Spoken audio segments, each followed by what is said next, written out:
Real plans to bring back the woolly mammoth.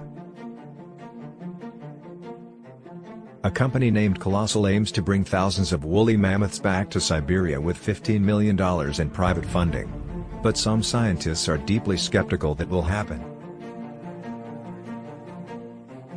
A team of scientists and entrepreneurs announced that they have started a new company to genetically resurrect the woolly mammoth. The company name, Colossal. The company plans to edit elephant DNA, adding genes for mammoth traits like dense hair and thick fat for withstanding cold. The researchers hope to produce embryos of these mammoth-like elephants in a few years, and ultimately produce entire populations of the animals. Other researchers are skeptical that Colossal will pull off such a feat. And if Colossal does manage to produce baby mammoth-like elephants, the company will face serious ethical questions. Is it humane to produce an animal whose biology we know so little about? Dr. Church, who is best known for inventing ways of reading and editing DNA, wondered if this could be done effectively considering Asian elephants and mammoths share a common ancestor that lived about 6 million years ago. He argued that revived woolly mammoths could help the environment.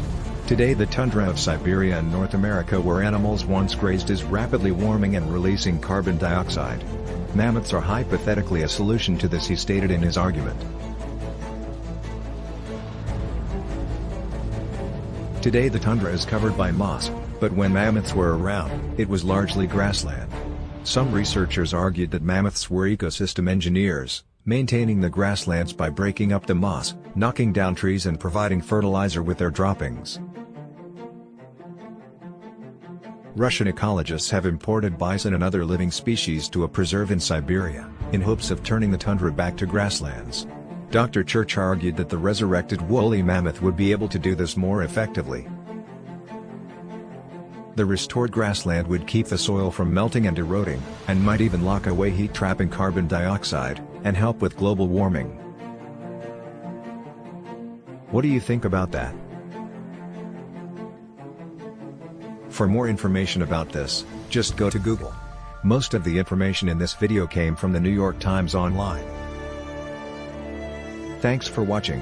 Please don't forget to like, share, and subscribe.